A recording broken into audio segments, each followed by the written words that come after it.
और जब आप वॉल पेंटिंग करेंगे तो आप देखेंगे कुछ मजा नहीं आया यार, इसमें वो शाइन नहीं है, वो चमक नहीं है अभी पूरी तरीके से।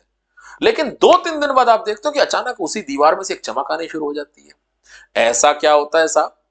ऐसा इस वजह से होता है, जो कैल्शियम हाइड्रोक्साइड है वो कार्बन डाइऑक्साइड के साथ रिएक्ट कर लेता है और उससे CaCO3 बनता है, कैल्शियम कार्बोनेट बनता है, और वो चमकीला होता है, उसके अंदर एक शाइन होती है। कई सर समझ में नहीं आया, आपने कंफ्यूज कर दिया, थोड़ा आराम से समझाओ, अच्छे से समझाओ। बिल्कुल समझा देता हूं। ठीक है, ये कार्बन डाइऑक्साइड कहां से आ गई? हवा से आ गई। और कहां से आ गई? आपने सीएओ लिया था, उसमें पानी डाल दिया था, CaH टॉइस बन गया। ठीक है, आपने उसे घोल लिया, एक्वा सॉल्यूशन बन गया। उसको आपने एक ब्रश लेकर दीवार पर पेंट कर दिया। ठीक है साहब, यहां तक समझ में आ गया। CaO प्लस H2O था, उससे मिलाकर CaOH टॉइस बन गया, उस एक्वा सॉल्यूशन से मैंने दीवार पर पेंट कर दिया।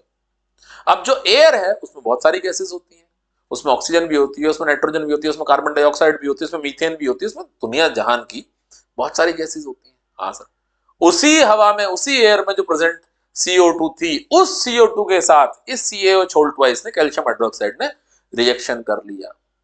उस रिएक्शन से क्या मिला? उस रिएक्शन से मिला CaCO3 कैल्शियम कार्बोनेट। और कैल्शियम कार्बोनेट ही फॉर्मूला है बेसिकली मार्बल का। और आप फर्श में देखोगे ना, मार्बल फिनिश एकदम चमकदार। ठीक है, और यहीं पर जब CaO टॉइस बेसिकली कार्बन डाइऑक्साइड के साथ रिएक्ट कर लेता है तो उसमें 2-3 दिन बाद वो चमक आ जाती है, बिल्कुल उसी तरीके से जैसे कि हम लोग कहते हैं मार्बल में एक अलग तरह की चमक होती है। Is it clear?